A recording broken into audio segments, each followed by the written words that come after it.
Hello friends, welcome back to my channel. এইখানে দেখো শ্রমণ কিন্তু আবার ওর ফেভারিট খেলা নিয়ে বিজি হয়ে পড়েছে। জল নিয়ে খেলতে কিন্তু খুব ভালোবাসে।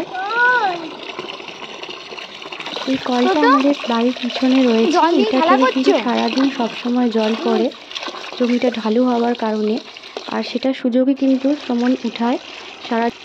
যখনই ও সুযোগ পায় তখনই কিন্তু টুক করে পিছনে চলে আসবে, আর এখানে জল নিয়ে কিন্তু বালতি ভরে খেলাও শুরু করে দেবে। জল নিয়ে খেলার জন্য এমন আবদার করতে থাকে যে সবসময় ওকে বাধা দিতে মন চায় না। তাই বলে বেশিক্ষণ সময় ধরে কিন্তু খেলতে দিই না, ওকে খেলার আগেই বলে দিই তুমি কিন্তু মাত্র 5 মিনিটই খেলতে পারবে, আর তাতেই শোনা আমার খুশি। শ্রমণের এই জল খেলার ছোট্ট মিনি ব্লগটা যদি আপনাদের ভালো লেগে থাকে তাহলে অবশ্যই ভিডিওটিকে লাইক করে চ্যানেলটাকে সাবস্ক্রাইব করে পাশে থাকবেন। Thanks for watching.